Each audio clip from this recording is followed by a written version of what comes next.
So guys, आज के video में हम कोल्हान यूनिवर्सिटी के सेमेस्टर 3 के SE3 पेपर यानी कि mathematical and computational thinking and analysis के तीसरे यूनिट को पढ़ने वाले हैं। जहां तीसरे यूनिट में हमें बेसिकली मैथमेटिकल इंडक्शन पढ़ना है। सबसे पहले हम मैथमेटिकल इंडक्शन होता क्या है यानी इसका इंट्रोडक्शन पढ़ेंगे, जिसके बाद हम इसके मोटिवेशन को देखेंगे यानी कि मैथमेटिकल इंडक्शन की ज़रूरत क्यों पड़ी, इसका आइडिया कहाँ से लिया गया। जिसके बाद हम इसके प्रिंसिपल्स को देखेंगे यानी the principle of mathematical induction, उसको देखेंगे जहाँ पर इसे कैसे करना है यानी मैथमेटिकल इंडक्शन कैसे किया जाता है, ये सारी चीज़ें देखेंगे और कुछ इंपॉर्टेंट क्वेश्चन के साथ हम इसे आगे भी कंटिन्यू करेंगे। जिसके बाद हमारा अगला टॉपिक हो जाएगा प्रोग्रेशन, जहाँ पर हमें elementary idea of AP, GP and HP को पढ़ना होगा। तो बेसिकली यहाँ पर कि मैं पहले आपको इंग्लिश नोट्स में समझाऊंगा एंड देन हिंदी नोट्स भी दिखाऊंगा, ताकि जो स्टूडेंट इंग्लिश में इस पेपर को देने वाले हैं वो इंग्लिश में इस नोट्स को बना सके, और जो भी स्टूडेंट इस पेपर को हिंदी में देना चाहते हैं वो हिंदी में इसके नोट्स को बना सके।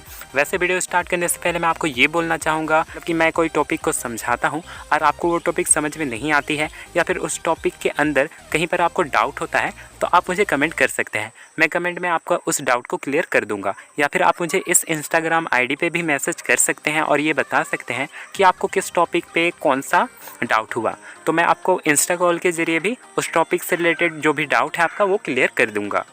एंड अगर आपने वीडियो को लाइक नहीं किया हो तो वीडियो को लाइक कर दीजिए। और मैं आपको एक बात बताना भूल गया था कि यूनिट 1, यूनिट 2, यूनिट 3 इन तीनों यूनिट्स के कंपेयर में यूनिट 4 से ज़्यादा क्वेश्चन आने वाले हैं, तो हम यूनिट 4 को भी कवर करेंगे।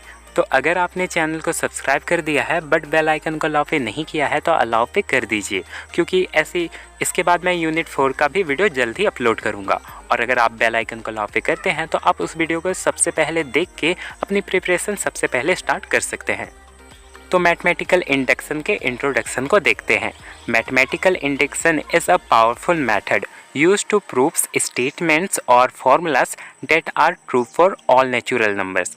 तो मैथमेटिकल इंडक्शन का यूज़ हम बेसिकली स्टेटमेंट्स या किसी फॉर्मूला को सभी नेचुरल नंबर के लिए ट्रू है ये चीज़ साबित करने के लिए हम मैथमेटिकल इंडक्शन का यूज़ करते हैं।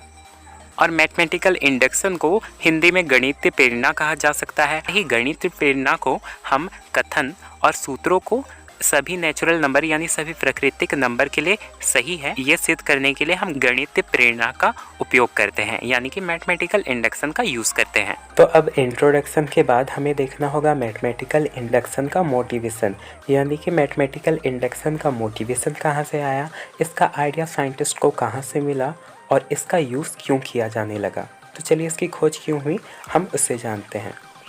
तो ये जो मैथमेटिकल इंडक्शन होता है ये बेसिकली वैसे स्टेटमेंट्स के लिए यूज़ किया जाता है जहाँ पर हमें किसी स्टेटमेंट या किसी फॉर्मूला को इनफाइनाइट्स मतलब बहुत सारे नंबर्स के लिए प्रूव करके दिखाना होता है कि दिया गया स्टेटमेंट या फॉर्मूला बहुत सारे इनफाइनाइट्स मैनी नंबर्स के लिए ट्रू है।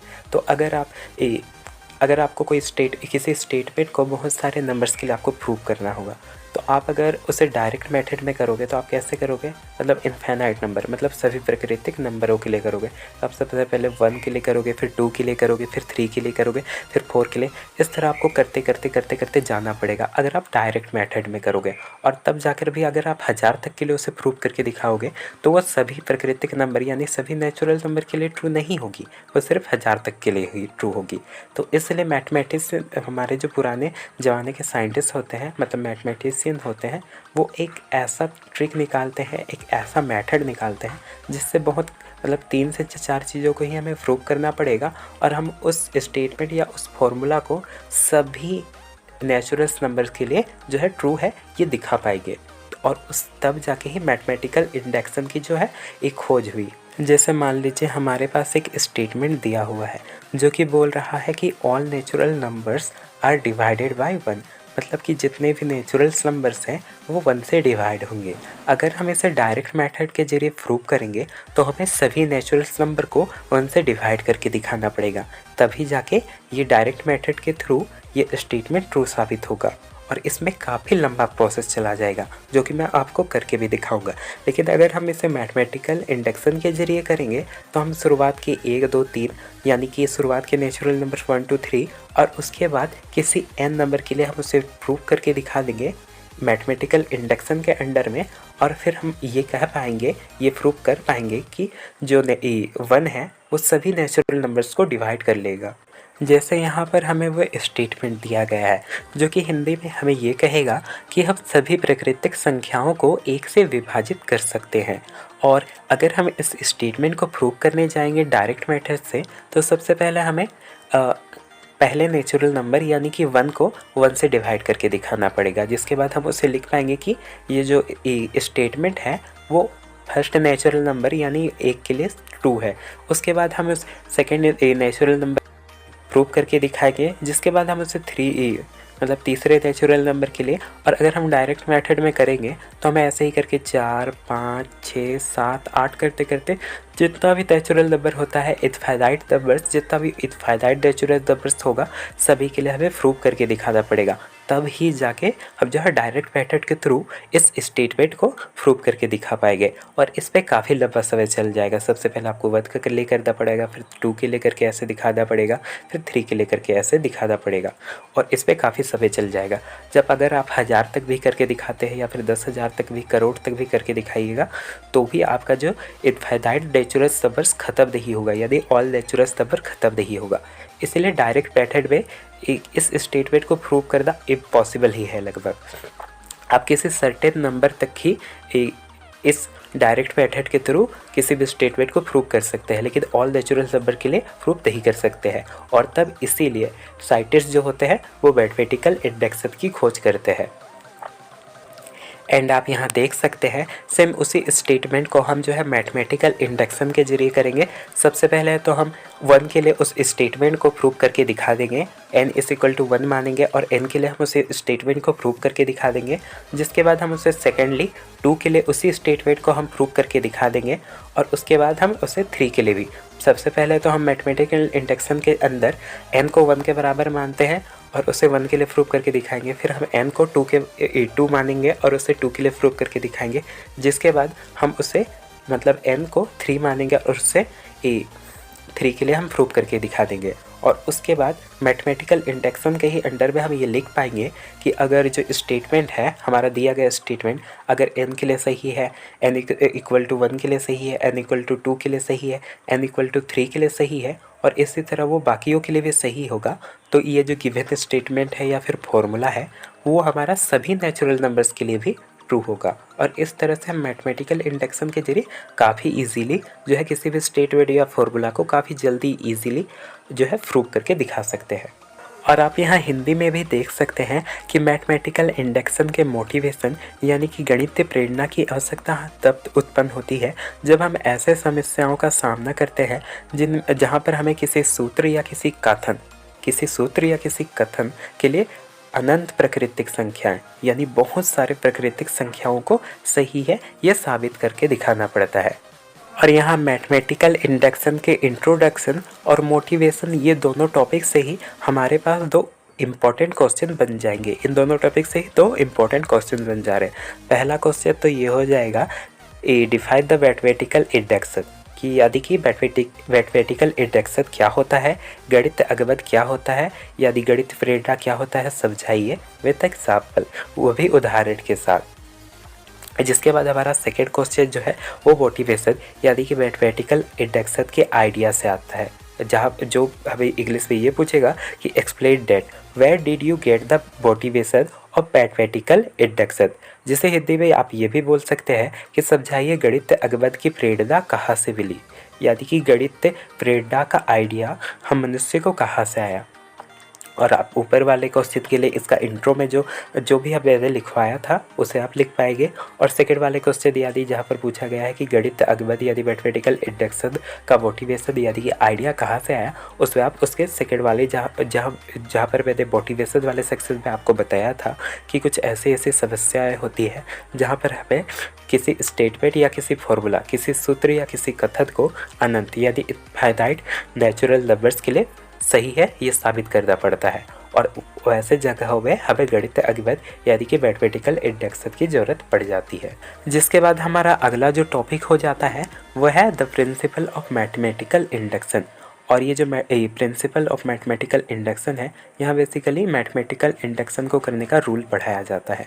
और यहाँ पर मैथमेटिकल इंडक्शन के दो मेन स्टेप्स है, और ये स्टेप्स जो होते हैं, पहला तो हो जाता है बेस केस, वहीं दूसरा हमारा हो जाता है इंट्रोडक्टिव स्टेप।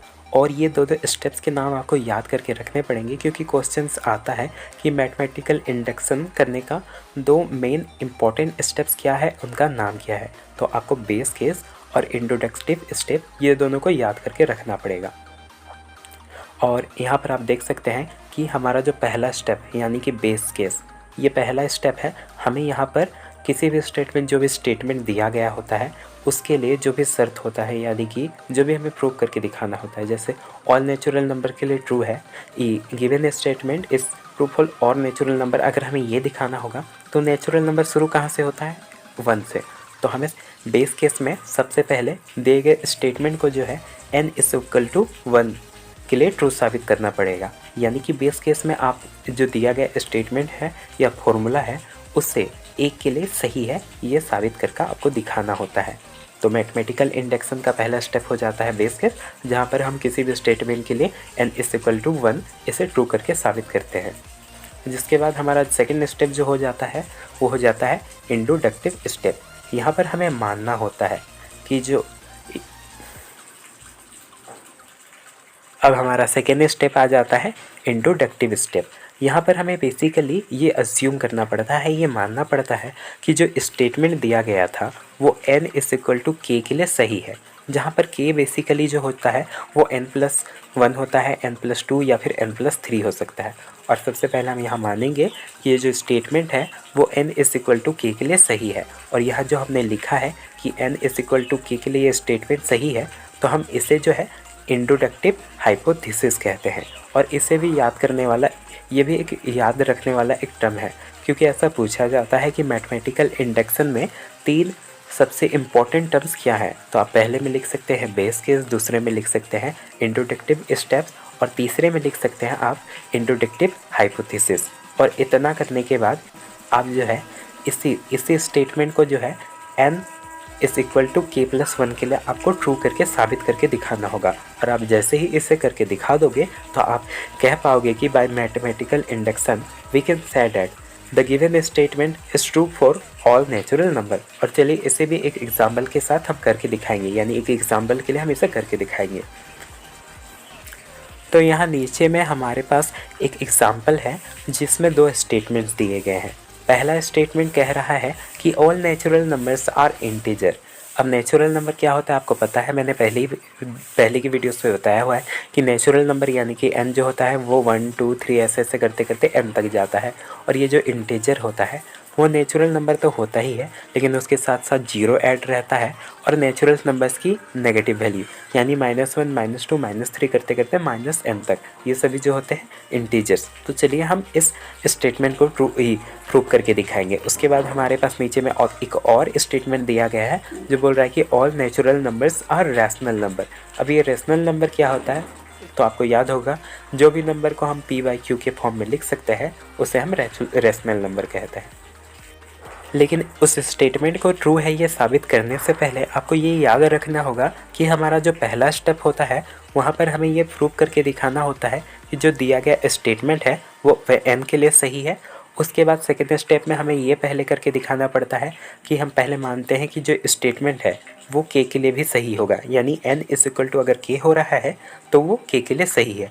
जिसके बाद हम अगेन ये प्रूव करके दिखाते हैं। पहले तो हम अज्यूम कर लेते हैं कि स्टेटमेंट जो है वो k के लिए सही है, n is equal to k के लिए सही है। उसके बाद आप सेकेंडली ये करके दिखाते हैं कि हम जो स्टेटमेंट है उसे n+1 के लिए भी ट्रू है ये साबित करके दिखाते हैं। और जैसे ही हम उसे प्रूव करके दिखा देते हैं तो हम ये कह पाएंगे कि जो दिया गया स्टेटमेंट है वो मैथमेटिकल इंडक्शन के जरिए हम इसे कह सकते हैं कि ये सभी नेचुरल नंबर के लिए सही है और ये ट्रू हो जाएगा। तो चलिए इसे सॉल्व करते हैं। तो हिंदी में ये क्वेश्चन ऐसा हो जाएगी कि सभी प्राकृतिक नंबर जो है वो इंटीजर है, यानी कि तो चलिए इस स्टेटमेंट को जो है प्रूफ है ये साबित करके दिखाते हैं। तो सबसे पहले हम गिवन डेट करके ये लिखेंगे कि given statement is all natural numbers are integer. जिसके बाद हम यहाँ लिखेंगे कि नेचुरल नंबर ये होते हैं और उसके बाद हम आगे ऐसे लिखेंगे बाय यूजिंग मैथमेटिकल इंडक्शन। अब ये जो है इसे लिखना काफ़ी ज़रूरी है। इससे अगर हम नहीं लिखेंगे कि बाय यूजिंग मैथमेटिकल इंडक्शन तो ये हम पता नहीं चलेगा कि हम मैथमेटिकल इंडक्शन का यूज़ कर रहे हैं। जिसके बाद हमने पहले स्टेप में आपको याद ही होगा कि मैंने कहा था कि किसी भी स्टेटमेंट के लिए हमें पहले स्टेप में n इज़ इक्वल टू अगर 1 होगा तो वो 1 के लिए सही है, ये प्रूव करके दिखाता होगा। तो यहाँ आप देख सकते हैं कि n इज़ इक्वल टू 1 है और हमें पता है कि 1 जो है वो एक इंटीजर है। इंटीजर में बेसिकली 0 होता है, उसके बाद 1 2 3 4 करके होता है और -1 -2 -3 ऐसे ऐसे करके -n तक जाता है। तो यहाँ पर हमारा जो n इज़ इक्वल टू 1 हो रहा है तो ये 1 के लिए सही है, ये हमारा हो जा रहा है। तो यहाँ हमारा पहला स्टेप हो गया। तो हमारा जैसे ही पहला स्टेप हो जाता है हम यहाँ लिख सकते हैं has given the statement is true for n is equal to 1। यहाँ हमारा स्टेप 1 हो गया। अब हमारा स्टेप 2 हम यहाँ करेंगे। सबसे पहले हम मानेंगे कि assume that the statement is true for n is equal to k। n is equal to k के लिए जो हमारा गिवन स्टेटमेंट था, दिया गया स्टेटमेंट था, वो सही है। उसके बाद हम लिखेंगे now proving given statement is true for n is equal to k plus 1।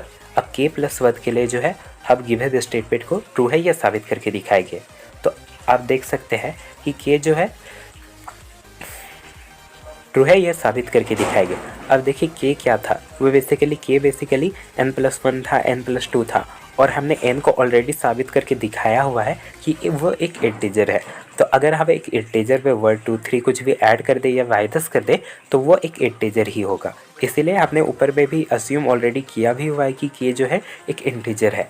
तो अब अगर हम किसी इंटीजर में 1 ऐड कर दें तो वो एक इंटीजर ही होगा, ये हम यहाँ लिख देंगे।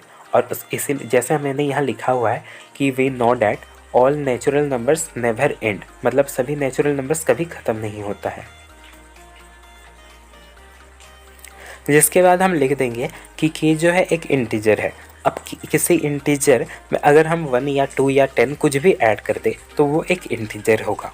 और इसी अब हम यहाँ लिख देंगे कि k इज़ अ इंटीजर।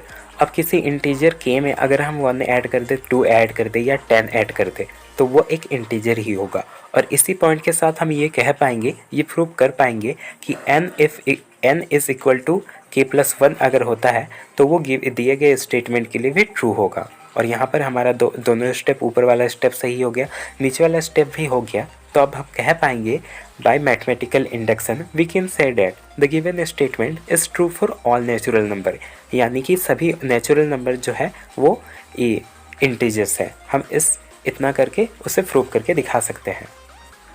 अब हमारे पास यहाँ पर हमारा दूसरा स्टेटमेंट था जो कि क्या बोल रहा था कि गिवन हमारा दूसरा स्टेटमेंट था जो बोल रहा था कि ऑल नेचुरल नंबर्स, यानी कि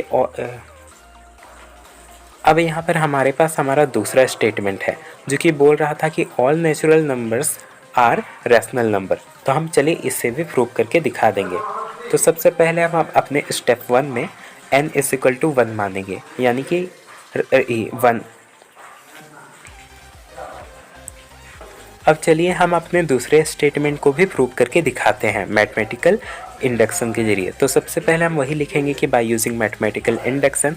उसके बाद हम सबसे पहले जो है फर्स्ट स्टेप में दिए गए स्टेटमेंट के लिए n इज़ इक्वल टू 1 जो है सही है, यह साबित करके दिखाएंगे। और यहाँ पर हमने देखिए n, और हमें पता था कि 1 जो है एक रेशनल नंबर है और इसलिए जब हम n is equal to 1 put कर रहे थे तो ये जो है ट्रू है साबित हो गया। जिसके बाद हम लिख देते हैं इसीलिए का सिंबल ऐसा होता है given statement is true for n is equal to 1। जिसके बाद हम सेकेंड स्टेप में अपना अस्यूम करते हैं कि जो दिया गया स्टेटमेंट है वो n is equal to k के लिए भी सही है।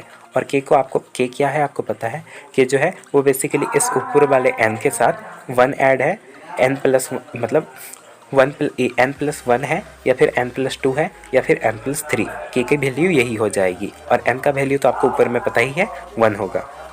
जिसके बाद हम सबसे पहले यहाँ मान चुके हैं ऑलरेडी कि दिया गया स्टेटमेंट जो है वो n is equal to k के लिए सही है। जिसके बाद हम सेकेंडली में प्रूव करके दिखाएंगे कि जो दिया गया स्टेटमेंट है वो n is equal to k+1 के लिए भी ऑल्सो ट्रू है। और के ऑलरेडी हमारा जो यहाँ पर है रेशनल नंबर है, ये प्रूफ हो चुका है। यहाँ पर अस्यूम वाला जहाँ पर हमने माना था उस वहाँ पर हमारा प्रूफ हो चुका है। तो अब यहाँ पर ये हम लिखेंगे कि अगर के एक रेशनल नंबर है तो अगर हम एक रेशनल नंबर में 1, 10 या फिर 100 ऐड कर देंगे तो भी वो एक रेशनल नंबर होगा। और इसी पॉइंट के साथ जो है हमारा यहाँ पर ये प्रूफ हो जाएगा कि दिया गया स्टेटमेंट जो है वो n = k+1 के लिए भी ट्रू है। और यहीं पर इस इतने से ही हमारा जो ये इस स्टेटमेंट भी जो है वो मैथमेटिकल इंडक्शन के जरिए प्रूफ हो जाएगा। और यहाँ इतना लिखने के बाद कि k is a rational number then if we can add 1 और 10 और 100 विथ k, मतलब k में अगर एक रेशनल नंबर है और उसमें अगर हम 1 ऐड करते हैं, 10 ऐड करते हैं, 100 ऐड करते हैं तो भी वो एक रेशनल नंबर होगी। हैंस हम लिख देंगे कि given statement is also true for n = k+1, जिसके बाद हम इसीलिए का सिंबल देंगे और लिख देंगे यहाँ given statement is true for all natural number. और इतना ही करके हमारा जो सेकेंड स्टेटमेंट था वो ट्रू साबित हो गया। हमारा अगला टॉपिक है प्रोग्रेशन। तो अब ये प्रोग्रेशन होता क्या है? तो progresses are sequence of number that follow a specific pattern. तो ये जो प्रोग्रेशन होते हैं ऐसे नंबरों के सीक्वेंस होते हैं जो किसी स्पेसिफिक पैटर्न्स को फॉलो करते हैं, लाइक 1, 2, 3, 4। ये एक सीक्वेंस है और यहाँ पर सभी नंबरों के बीच वद का डिफरेंस है। वद ऐड होते जा रहा है, जैसे वद में ऐड हो रहा है तो 2, फिर 2 में और एक वद ऐड हो रहा है तो 3, और इस सीक्वेंस में जो है 1 का डिफरेंस है। वैसे ही अब और एक सीक्वेंस देख सकते हैं, जैसे हो जाएगा 2, 4, 6, 8। इस सीक्वेंस में 2 का डिफरेंस है और यहाँ पर भी एक स्पेसिफिक हमें पैटर्न दिख रहा है कि वो 2 का डिफरेंस है। यहाँ हर दो नंबर के बीच 2 का डिफरेंस है और इस सीक्वेंस का यही स्पेसिफिक पैटर्न है, तो इसे हम एक प्रोग्रेशन कह सकते हैं। तो इसीलिए ऐसे नंबर वाले सीक्वेंस जिसमें कुछ स्पेसिफिक पैटर्न होता है उसे हम प्रोग्रेशन कहते हैं। और ये जो प्रोग्रेशन होता है यानी कि नंबर वाले सीक्वेंस जिसका कोई स्पेसिफिक पैटर्न होता है उसका भी 3 टाइप्स होता है। पहला होता है AP, दूसरा होता है GP और तीसरा होता है HP। AP को हम सबसे पहले यहाँ देखेंगे। AP का फुल फॉर्म क्या होता है? AP का फुल फॉर्म होता है अरिथमेटिक प्रोग्रेशन। तो यहाँ पर ऐसे सीक्वेंस आ रहे हैं जिनका जनरल फॉर्म कुछ इस प्रकार होता है, मतलब जिसका पहला टर्म अगर A होगा तो दूसरे टर्म में A के साथ कोई D ऐड हो जाएगा, यह D का कोई वैल्यू होगा। उसके बाद इसका जो तीसरा टर्म होगा उसमें A + 2D ऐड हो जाएगा और ये A क्या है? वो हमारा पहला टर्म हो जा रहा है। मतलब कि मान लीजिए आपका पहला टर्म अगर 1 है, पहला टर्म अगर यहाँ पर आपका 1 है तो यहाँ दूसरा टर्म आपका मान लीजिए 4 है। तो अब D क्या है? 4 और 1 के बीच का, मतलब सेकेंड टर्म और फर्स्ट टर्म के बीच का जो डिफरेंस होता है उसे ही D कहते हैं। यानी कि अगर आप 4 बाई 10 रद्द कर दोगे तो यहाँ हमारा D 3 निकल जाएगा। तो यहाँ पर D हमारा 3 है। तो इस सीक्वेंस का जिसका पहला टर्म 1 है, दूसरा टर्म 4 है, उसका तीसरा टर्म क्या होगा? वो हो जाएगा A + 2D। और A है हमारा पहला टर्म यानी कि 1, उसके बाद D है यहाँ हमारा 3। तो तीसरा टर्म अगर निकालेंगे तो हमें करना होगा A + 2D यानी कि 1 + 2 × 3 यानी कि यहाँ 6 हो जाएगा। उसके बाद 1 ऐड हो जाएगा। तो इस सीक्वेंस का जो है तीसरा जो टर्म होगा वो हमारे पास यहाँ पर 7 हो जाएगा। उसके बाद इसका चौथा टर्म भी ऐसा ही होगा, मतलब 1 में 3D ऐड होगा। यदि 3D का मतलब D हमारा 3 हो रहा था, 3 × 3 9 हो जाएगा। उसके बाद फर्स्ट टर्म यानी कि A हमें उसके साथ जोड़ना होगा तो इसका टर्म हो जाएगा 10। और इसका जो जनरल फॉर्म होता है वो कुछ ऐसा होता है। तो ये जो है आप यहाँ देख सकते हैं। इसके बाद एक फार्मूला आता है AN फाइंड करने का। यहाँ N क्या है? जैसे हमारे पास एक सीक्वेंस है 1, 2, 3, 4, 5। तो इस सीक्वेंस का जो फर्स्ट टर्म है वो है 1, जिसे हम A1 बोलेंगे। इस सीक्वेंस का जो दूसरा टर्म है उसे हम A2 बोलेंगे। चलिए इसे कॉपी में करके देखते हैं ताकि हम और भी अच्छे से इसे समझें। जैसे यहाँ मैंने आपको बताया कि ये एक सीक्वेंस है जिसका फर्स्ट टर्म को हम बोलेंगे A1, दूसरे टर्म को हम बोलेंगे A2, तीसरे टर्म को हम बोलेंगे A3 और चौथे टर्म को वैसे ही हम A4 बोलेंगे, पाँचवें टर्म को हम A5 बोलेंगे। और यहाँ जो ये फॉर्मूला हमारे पास फर्स्ट है AN यानी कि nthवा टर्म निकालने का और यहाँ पर हमने जैसे यहाँ पर हमारे पास एक सीक्वेंस दिया है जो कि है जिसका फर्स्ट टर्म है 2, दूसरा टर्म है 4, तीसरा टर्म है 6 और यहाँ पर बोला जा रहा है इस सीक्वेंस का 50वां टर्म निकालिए।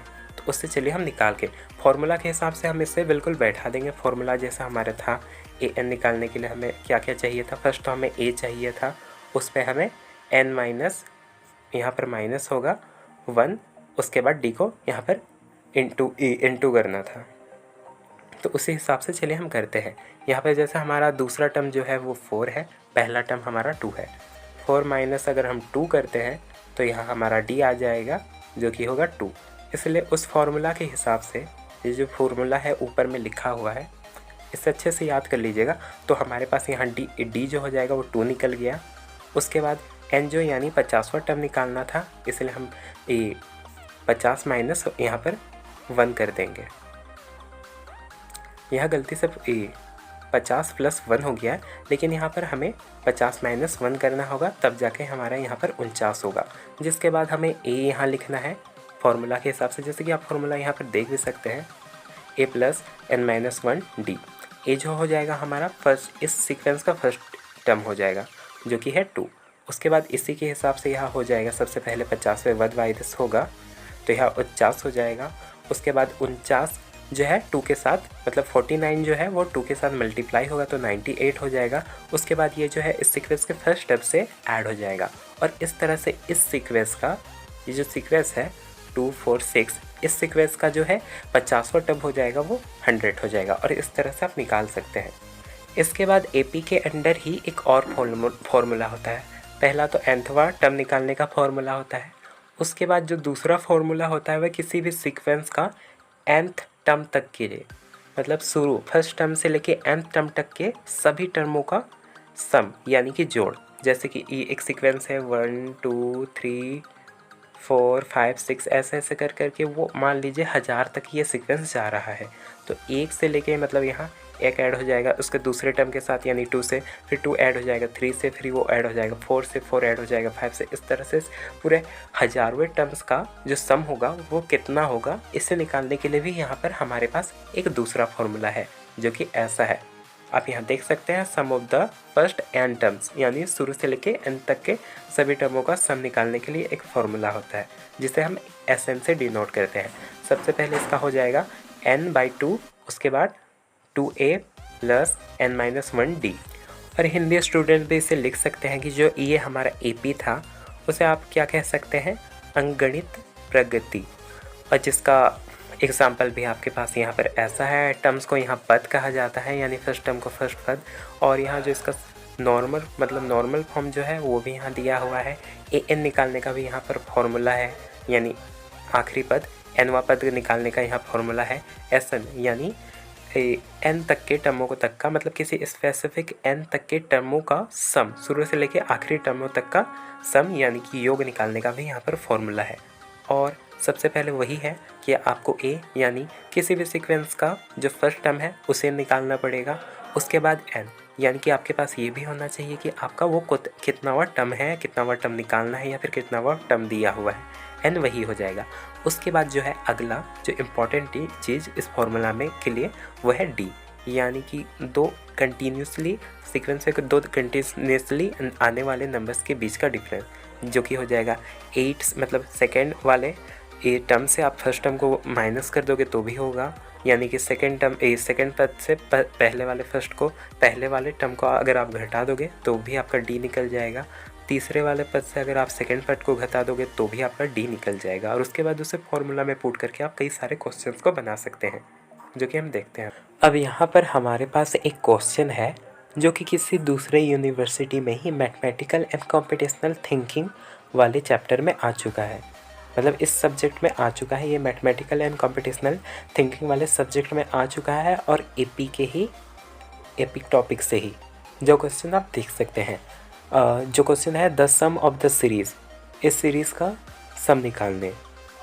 तो चलिए इससे भी बना के देखते हैं। ऐसे हम चलिए नोटबुक में सॉल्व करते हैं, लेकिन उससे पहले हम देख लेते हैं कि इस सीरीज़ का ए क्या होगा, डी क्या होगा और यहाँ पर जो आखिरी टर्म दिया हुआ है उसे। तो यहाँ जब इस सीरीज़ का फर्स्ट टर्म 5 है, यानी a हो जाएगा हमारा यहाँ 5। जिसके बाद d अगर हम निकालते हैं तो 9 माइनस यहाँ 5 करना होगा, यानी कि 9 से 5 को अगर हम घटाते हैं तो यहाँ हो जाएगा हमारा d 4। और an जो है इस सीरीज़ का an जो है वो 49 है। तो हम वहाँ से लिख चुके हैं कि हमारा जो फर्स्ट मतलब उस सीरीज़ का उस सीक्वेंस का जो फर्स्ट टर्म था वो था 5, इसलिए a हो जाएगा यहाँ 5। जिसके बाद d जो हो जाएगा वो सेकेंड टर्म को फर्स्ट टर्म से अगर हम घटा देते हैं तो d भी यहाँ पर हमारा मतलब 9 माइनस 5 यानी कि 4 हो जाएगा। जिसके बाद an दिया हुआ है, मतलब उस सीरीज़ का आखिरी टर्म दिया हुआ था 49, तो वो आखिरी टर्म है, लेकिन आखिरीवा टर्म कितनावा टर्म था वो नहीं पता है, यानी n की वैल्यू नहीं पता है। और उसके बाद हमें बोला है कि उस सीरीज़ का टोटल सम निकालने, यानी SN निकालने को दिया है। तो चलिए इसे सॉल्व करते हैं। तो सबसे पहले हम इसे an वाले फार्मूला से बनाएंगे, इसलिए an वाले फार्मूला को लिख लेते हैं। जिसके बाद an की वैल्यू दी गई थी 49, तो उसे 49 लिख देंगे। a यानी कि फर्स्ट टर्म को लिख देंगे यहाँ पर। उसके बाद n-1, क्योंकि n की वैल्यू हमें नहीं पता है, d की वैल्यू हमें पता है, तो हम यहाँ पर 4 लिख देंगे।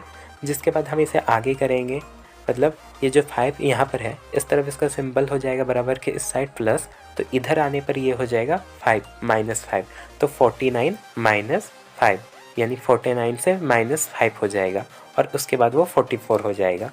और उसके बाद इधर जो है हमारा बच जाएगा n-1 इंटू होगा 4 से। फिर इधर साइड तो हमारा 44 हो चुका है। अब ये जो है 4 यहाँ पर 9 माइनस नहीं, ये जो 4 है वो n-1 के साथ मल्टीप्लाई यानी कि गुना हो रहा है, तो ये बराबर के इस साइड अगर जाएगा तो ये भागा हो जाएगा। और इसीलिए जब ये भागा होता है तो 44 को अगर हम 4 से भागा करेंगे तो ये 11 हो जाएगा। भागा देने के बाद यहाँ हमारा 11 हो जाएगा, और इस साइड बच जाएगा n-1। उसके बाद ये जो 1 है ये बराबर की इस साइड आ जाएगा, बराबर की इस साइड इसका सिंबल -1 है, तो अगर ये इस साइड आएगा तो इसका सिंबल हो जाएगा +1, और 11 + 1 इस इक्वल टू हो जाएगा 12, यानी n की वैल्यू हमें पता चल गई 12। तो चलिए अब हम SN निकालते हैं अपने फार्मूला से। तो सबसे पहले हमें SN का यहाँ पर फार्मूला को लिख देना होगा।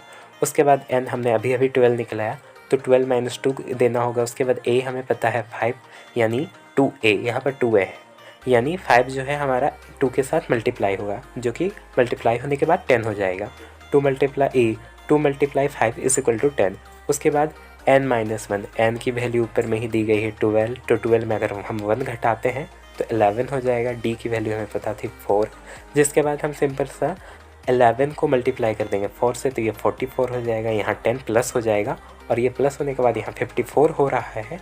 और इधर साइड जो हमने 12 को 2 से डिवाइड किया था तो ये 6 हो जा रहा है। अब ये 6 डिवाइड हो जाएगा 54 से, और जब ये 6 54 से डिवाइड होगा तो ये हो जाएगा 324, यानी 324। और इस तरह से हमारा जो इस सीरीज़ का है, इस सीरीज़ का मतलब टोटल सम हो जाएगा, मतलब 12वें टर्म तक का, मतलब शुरू से लेकर 12वें टर्म तक का सम जो हो जाएगा वो 324 हो जाएगा। और इसलिए इस क्वेश्चन का जो आंसर है वो हो जाएगा ये 324।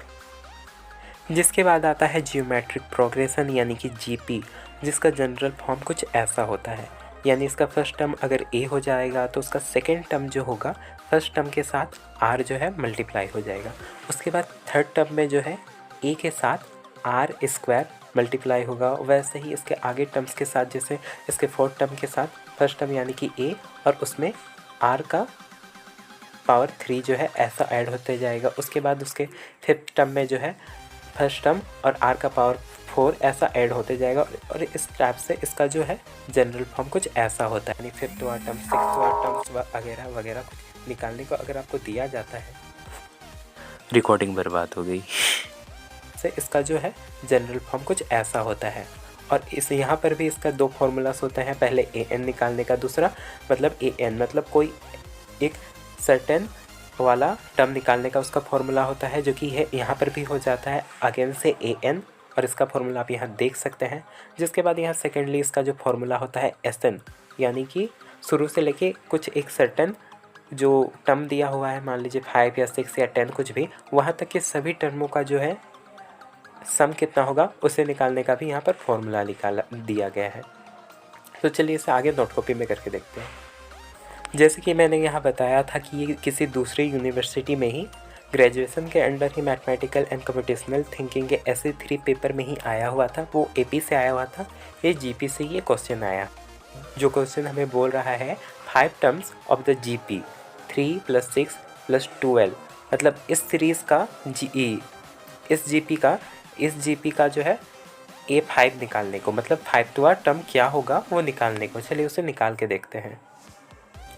तो सिंपल सा यहाँ पर मैंने क्वेश्चन को लिख लिया हुआ है, जहाँ हम देखते हैं इस GP का पहला टर्म है 3, यानी कि A जो है यहाँ हमारा 3 हो जाएगा।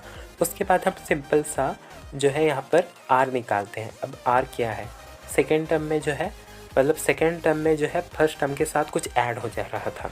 अगर फर्स्ट टर्म हमारा 3 है तो उसमें क्या ऐसा ऐड होगा जो सेकेंड टर्म यानी कि 6 हो जाएगा।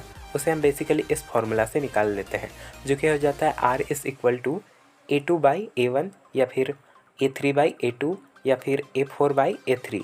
यानी कि अगर हम 6 को 3 से मल्टीप्लाई कर देंगे तो हमारा यहाँ पर R निकल जाएगा, क्योंकि 6 हमारा A2 है और A1 जो है वो हमारा 3 है। तो यहाँ से हमारा जो यहाँ R भी निकल गया, R यहाँ हमारा 2 है। उसके बाद हमें यहाँ बोला गया है कि 5 टर्म्स के लिए, मतलब 5वां टर्म के लिए, तो n हमारा यहाँ 5 हो जाएगा। जिसके बाद हम सिंपल से उसे an वाले फॉर्मूला में यहाँ बैठाएंगे और उसके बाद आगे सॉल्व करेंगे। a हमें पता था कि हमारे पास 3 था, मतलब फर्स्ट टर्म इस सीक्वेंस या सीरीज़ का a था GP के लिए। उसके बाद यहाँ हमें 5 टर्म्स तक का बोला है, इसलिए an जो हो जाएगा वो A5 हो जाएगा, मतलब an यानी A5 के लिए निकालना होगा। उसके बाद फॉर्मूला में आगे बैठाएंगे। R का पावर यहाँ था n-1, n हमारा 5 था, तो उससे अगर हम 1 घटाते हैं तो यहाँ 4 हो जाएगा। और R हमारा 2 था, तो 2 का पावर यहाँ 4 हो जाएगा। 2 का पावर 4 मतलब 2 जो है 4 बार अपने आप से ही मल्टीप्लाई होता है। 2 एक बार 2 से मल्टीप्लाई होगा तो वो 4 हो जाएगा। उसके बाद 4 2 जा 8 हो जाएगा। उसके बाद 8 2 जा 16, और इसके बाद 16 को हम A से यानी कि 3 से मल्टीप्लाई करेंगे तो हमारे यहाँ आंसर आ जाएगा 48, जो कि हमारे उस ईया में भी है, जो कि हमारे यहाँ सही आंसर से मैच कर रहा है। उसके बाद आगे अगर इसी क्वेश्चन में जो हमें सीरीज़ दिया है या सीक्वेंस दिया गया है उसका SN निकालते हैं, यानी कि 5 टर्म्स तक का जो है सम निकालते हैं, तो उसके लिए हमें कुछ ऐसा करना होगा, यानी SN वाला फॉर्मूला बैठाना होगा, जो कि होता है A, मतलब SN = A मल्टीप्लाई होगा A-R⁴ (1 - R) से। उसके बाद A हमारे पास 3 था, N हमें पता है 5 है, इसलिए कुछ ये ऐसा हो जाएगा।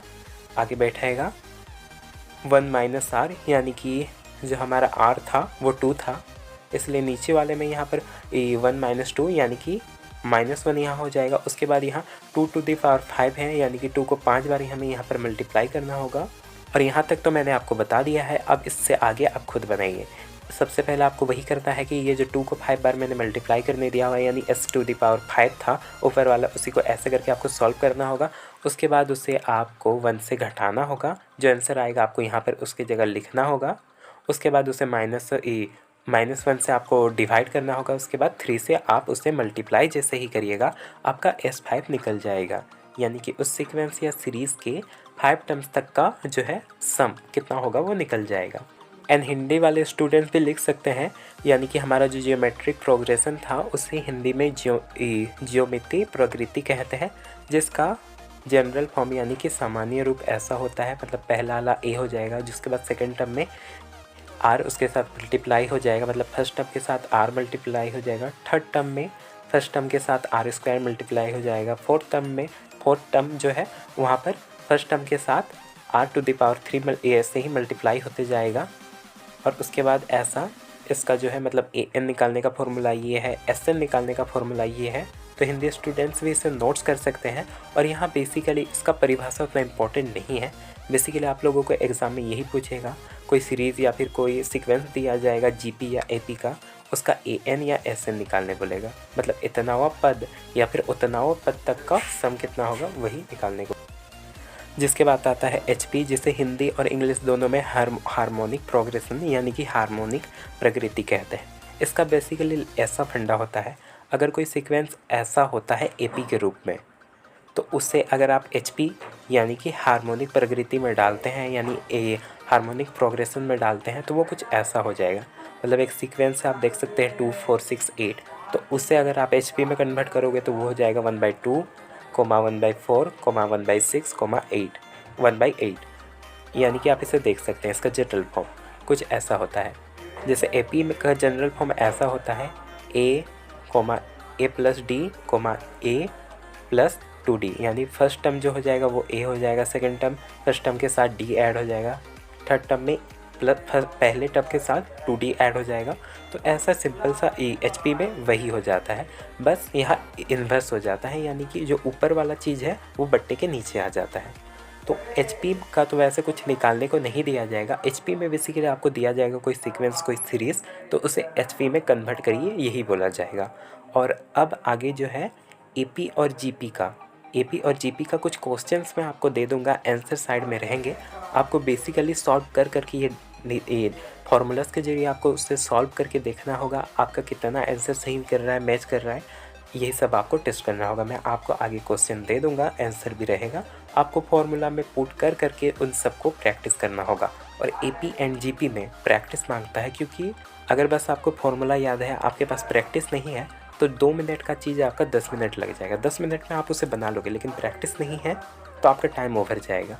अगर प्रैक्टिस है तो आप उस 10 मिनट का मतलब जो आपका पहला 10 मिनट लग रहा था उसे आप 2 मिनट में कर लोगे। जहाँ यहाँ पर हमारे पास जो क्वेश्चन 1 है वो ये बोल रहा है, what is the sum of the first 19 natural numbers that are multiplies of 7। मतलब कि नेचुरल नंबर्स में से फर्स्ट 19 नंबर्स का सम, और वो भी नंबर्स ऐसे होने चाहिए डेट आर मल्टीप्लाइज ऑफ, जो कि 7 के टेबल में आने चाहिए। मतलब कि आपका यही हो जाएगा, इसका सीक्वेंस कुछ ऐसा बनेगा 7, 14, 21, ऐसे ऐसे करके ये 7 × 19 जो होगा वो उसका लास्ट टर्म बनेगा, 19वां टर्म, और इतना लंबा तक सीक्वेंस बनेगा। तो चलिए इसे कॉपी में करके देखते हैं। तो हमारे पास इसलिए जो सीक्वेंस है वो कुछ ऐसा बनेगा, वो 7 मल्टीप्लाइज ऑफ 7 थे, यानी कि वह 7 के टेबल में आने चाहिए थे। तो यहाँ पहला टर्म जो हो जाएगा हमारा 7, दूसरा 14, तीसरा 21, ऐसे ऐसे करके ये इस 7 × 19, यानी कि इसका जो 19वां टर्म हो जाएगा वो 7 × 9 होगा, जो कि हो जाएगा हमारा यहाँ 133। तो इसका सीक्वेंस कुछ इस तरह से बन जाएगा, जहाँ पर हमारा जो फर्स्ट टर्म बन जाएगा वो हो जाएगा A, उसके बाद सेकेंड टर्म और फर्स्ट टर्म के बीच का जो डिफरेंस होगा वही हो जाएगा यहाँ D, और यहाँ पर जो हमारा लास्ट टर्म है यानी कि 19वां टर्म है वो हो जाएगा 133। उसके बाद हम सबसे पहले यहाँ पर हमें मतलब फर्स्ट 19 टर्मों का सम निकालने बोला है, तो हम फार्मूला सिंपल सा सम वाला बैठा देते हैं, और यहाँ मैं शॉर्टकट वाला फार्मूला यूज़ कर रहा हूँ। इसके अलावा भी एक लॉन्ग वाला फार्मूला है, दोनों से बनेगा। उस जो PDF से मैं ये क्वेश्चंस देख रहा हूँ उसमें लॉन्ग फार्मूला का यूज कर रहा है, बट यहाँ पर हम शॉर्ट फार्मूला का यूज़ करते हैं। तो ये फार्मूला सबसे पहले हम बैठा देंगे। उसके बाद हमें यहाँ क्या निकालने दिया है, यानी कि 19वां टर्म, मतलब शुरू से लेके 19वां टर्म तक का सम। तो सिंपल सा उसे n के लिए इसलिए हम 19 बैठा देंगे। उसके बाद सिंपल से फार्मूला के हिसाब से n/2 है तो वहाँ 19/2।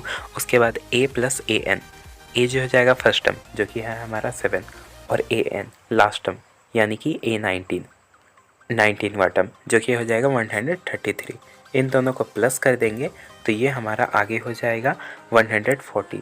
उसके बाद 140 जो है मल्टीप्लाई होगा 19/2 से, तो ये 2 जो है 140 से कट जाएगा और यहाँ इस साइड 70 हो जाएगा, जिसके बाद 70 जो है 19 से मल्टीप्लाई होगा, और इस तरह से हमारा जो शुरू से लेके 19वां टर्म तक का जो सम हो जाएगा वो हो जाएगा 1330, और ये हमारा आंसर भी मैच करेगा।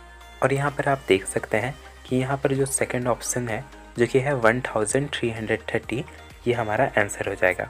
और अगर आप इसका करेक्ट आंसर भी चेक करें तो यहाँ देख सकते हैं हमारा आंसर यहाँ सही हो जा रहा है।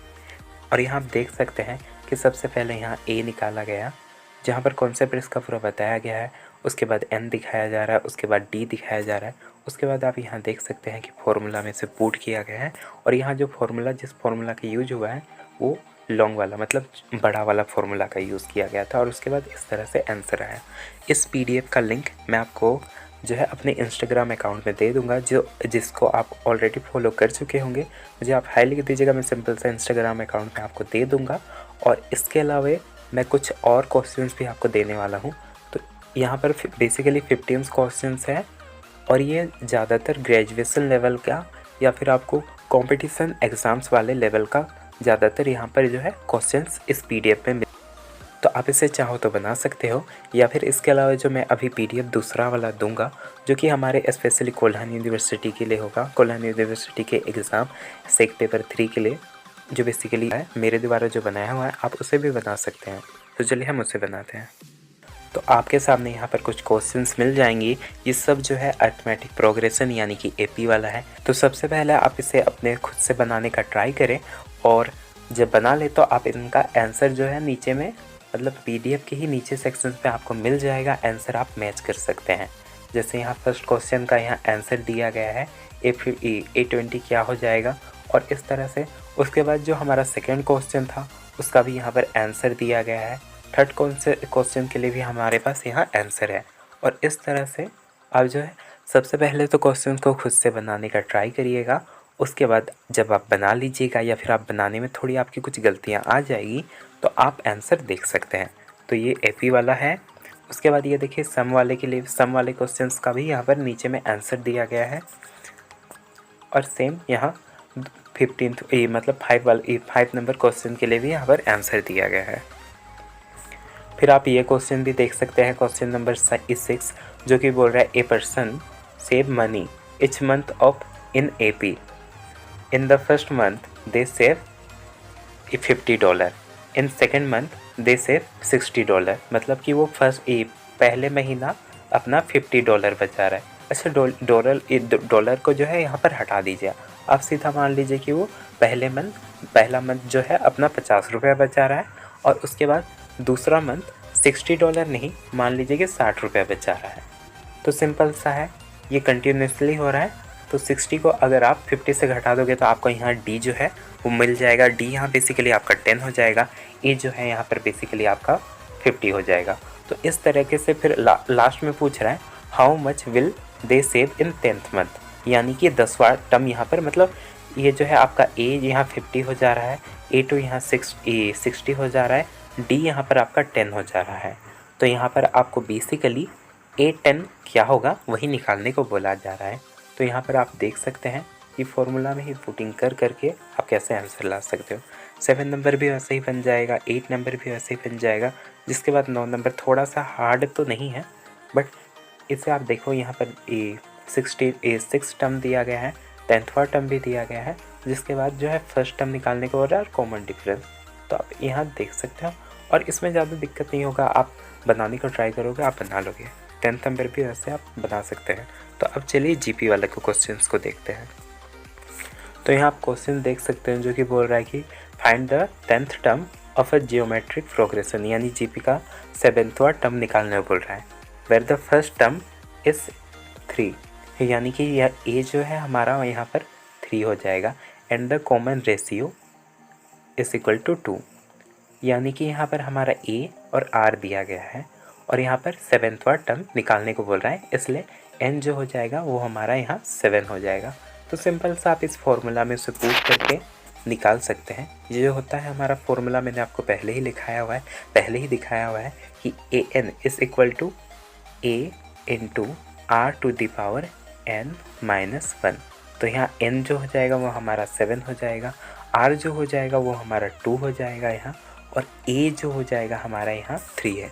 और ये तीनों चीज़ें हैं यहाँ आपको मिल जाएगा, a मिल जाएगा, r मिल जाएगा, n मिल जाएगा।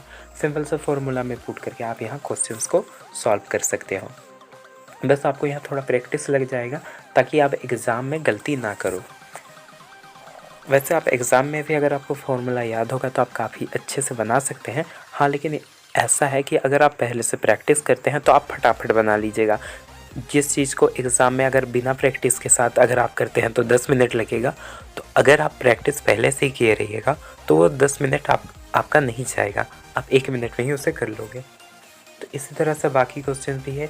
यहाँ बेसिकली वही जीपी का सम वाला क्वेश्चन है। तो यहाँ सम वाला फॉर्मूला का यूज हो रहा है, जिसका फॉर्मूला मैंने आपको ऑलरेडी बताया हुआ है।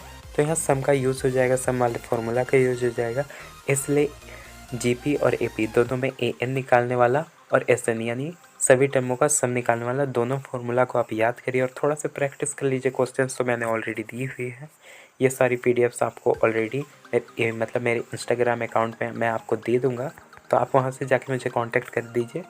मेरे को आप हाई लिख दीजिए, मैं आपको ये जितने भी पीडीएफ्स हैं नोट्स के साथ मैं आपको सेंड कर दूँगा। एंड हिंदी स्टूडेंट्स को उतना डाउट नहीं करना है, इंस्टाग्राम में आप मुझे कांटेक्ट कर सकते हैं। मैं हिंदी इंग्लिश नोट्स, आपको जैसा नोट्स चाहिए वैसा नोट्स मैं आपको प्रोवाइड कर दूंगा पीडीएफ के रूप में। तो आप सिंपल सा मुझे इंस्टाग्राम में फॉलो करो, मुझे मैसेज करो कि मुझे पीडीएफ चाहिए वगैरह वगैरह, मैं आपको पीडीएफ सेंड कर दूँगा। और वीडियो यार सीरियसली 40 मिनट की रिकॉर्डिंग हो चुकी है। अब देखते हैं एडिटिंग के बाद बाय चांस ये 30 मिनट होती है, कितनी मिनट की होती है। तो चलिए इस वीडियो में इतना ही। आप जितने भी क्वेश्चंस मैं दे रहा हूँ उसे सॉल्व करिए और जल्दी से जल्दी मैं ट्राई करूँगा कि यूनिट 4 भी कंप्लीट करूँ, क्योंकि इसके बाद मेरे को भी मेरा मेजर पेपर पढ़ना है जो कि अब तक कंप्लीट नहीं हुआ है। आप लोगों का क्या हाल है पता नहीं, कमेंट करके आप बता सकते हैं कि आप लोगों का मेजर और माइनर में क्या हाल है, और बाद बाकी एईसी वगैरह में भी क्या हाल है, आप लोग एमडीसी पे क्या लिए हो, ये सब बता सकते हो आप कमेंट में मुझे।